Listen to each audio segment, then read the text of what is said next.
ایک انہوں نے کہا کہ ایک دوست ہے، اس کو میں نے کہا کہ تم میری چیز 30 لاکھ میں بکوا دو، زائد جتنا بھی ہوگا تمہارا، یعنی اس سے زائد تم لینا چاہو تو لے لو۔ صحیح ہے؟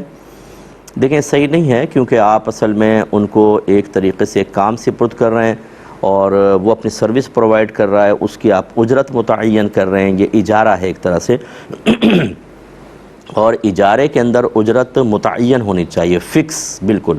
پرسنٹ میں بھی نہیں ہونی چاہیے، حقیقتاً تو فکس کہ آپ یہ کام میرا کریں میں اتنے پیسے آپ کو دوں گا۔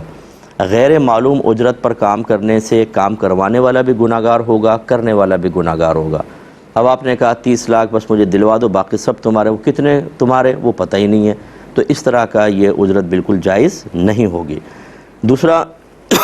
انہوں نے کہا کہ ایسا ہو سکتا ہے کہ وہ پہلے بازار لے جائے، اس کے ریٹ وغیرہ لگوا لے،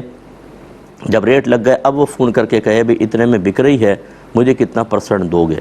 یہ بالکل ٹھیک ہے۔ آپ اب اس میں ہمارے ہاں اکثر جو ایجنٹ حضرات ہوتے ہیں وہ پرسنٹ کر رہے ہوتے ہیں کہ جتنی بھی قیمت ہوگی اس کا 2% ہمیں دے دینا، 3% دے دینا،